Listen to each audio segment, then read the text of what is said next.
ನಮ್ಮ ಉತ್ತರ ಕರ್ನಾಟಕ ಹುಡುಗದಿ ಖುಷಿ ಆಯ್ತು ನನಗೆ. ನೆಕ್ಸ್ಟ್ ಡೇ ನನ್ನ ನಾಮಿನೇಷನ್ ಮಾಡ್ಬಿಟ್ಟ. ಆಮೇಲೆ ನನಗೊಂದು ಹೆಸರು ಕೊಟ್ಟ, ಮಾವ ಅಂತೇಳಿ. ಅದೇನು ಗೊತ್ತಿಲ್ಲ, ನಂದು ಮತ್ತು ಹಳೆಯ ಮಾವ ಬಾಂಡಿಂಗ್ ತುಂಬಾ ಚೆನ್ನಾಗಿ ಹೋಯ್ತು.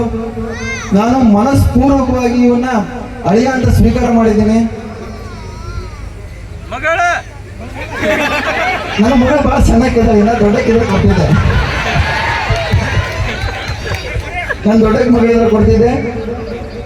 ಇವನ್ ಮದುವೆ ನಾನು ಮಾಡ್ತೀನಿ ಅಂತ ಹೇಳಿದ್ದೀನಿ ಆಲ್ರೆಡಿ. ನಾನು ಮುಂದೆ ನಿಂತು ಇವನ್ ಮದುವೆ ನಡೆಸ್ಕೊಡ್ತೇನೆ.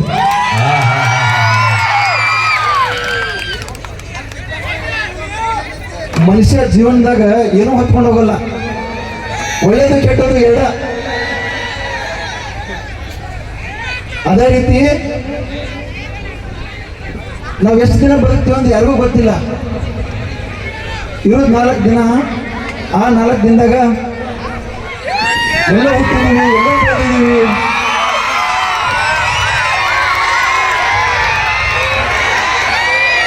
ಸರ್ ನೀವು ಸಾಕಾಗ್ತದೆ ಸರ್. ನಮ್ಮ ಕಡೆ ಒಂದು ಸ್ವಲ್ಪ ಜೋರು ಗಿರಾಕಿ ಮಾಡೋದವ್ರಿ. ಹೆಣ್ಮಕ್ಳು ನೋಡಿದ್ರೆ ಚುಕ್ಕ ಚುಕ್ಕ ಆಗುತ್ತೆ ಸರ್. ನೀವು ಮಾತಾಡಿ ಸರ್. 24 ದಿನ ಇರ್ತೀವಿ, ಎಲ್ಲ ಹುಟ್ಟಿದ್ದೀವಿ, ಎಲ್ಲೋ ಬೆಳೆದಿದ್ದೀವಿ. ಹಿರಿಯರು ಹೇಳ್ತಾರೆ, ಹನಿಯನ್ನೇ ಕೂಡಿದ್ರೆ ಹಳ್ಳ, ತನೆ ಕೂಡಿದ್ರೆ ರಾಶಿ.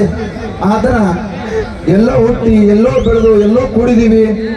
ಈ ಒಂದು ನಮ್ಮ ಹಳೆಯ ಮಾವನ ಬಾಂಧವ್ಯ ಸಂಬಂಧ ಹಿಂಗ ಮುಂದುವರಿಲಿ, ಅದನ್ನು ಮುಂದುವರ್ಸ್ಕೊಂಡು ಹೋಗುವಂಥ ಶಕ್ತಿ ಭಗವಂತ ನಮಗೆ ಕೊಡ್ಲಿ ಅಂತ ನಾನು ಭಗವಂತನ ಕೇಳ್ಕೊತೀನಿ.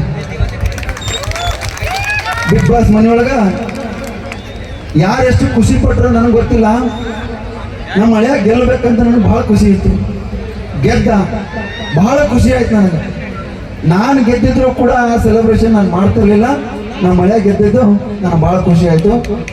ಗೆಲ್ಲಬೇಕು, ಹನುಮಂತು ಇನ್ನ ತುಂಬ ಕಾರ್ಯಕ್ರಮಗಳು ಮಾಡಬೇಕು, ಬೇರೆ ಬೇರೆ ರಿಯಾಲಿಟಿ ಶೋಗಳನ್ನ ಮಾಡಬೇಕು. ಅದಕ್ಕೆ ನಮ್ಗೆಲ್ಲರೂ ಸಪೋರ್ಟ್ ಇರ್ತದೆ ಅಂತ ಹೇಳಿ ಎಲ್ಲರೂ ಸೇರಿದ್ದೀರಿ. ಯಾಕಂದ್ರೆ ನಮ್ಮ ಮಾತು ಕೇಳೋ ಪರಿಸ್ಥಿತಿ ಒಳಗೆ ನೀವು ಇಲ್ಲ. ನಿಮಗೆ ಬೇರೆ ಹಾಡ್ಬೇಕಾಗ್ಯಾವ. ಆ ಹಾಡೋರಿಗೆ ಬಂದಾರ, ಹಾಡ್ತಾರೋ, ನಿಮ್ಮನ್ನೆಲ್ಲ ಮನ್ನಣಿಸ್ತಾರೋ, ಕೇಳ್ರಿ, ಹಾಡೋಣ, ಎಂಜಾಯ್ ಮಾಡ್ರಿ ಅಂತ ಹೇಳ್ತಾ ನನ್ನ ಮಾತುಗಳನ್ನು ಮುಗಿಸ್ತಾ ವಿರಾಮ ನೀಡುತ್ತೀನಿ. ಧನ್ಯವಾದಗಳು.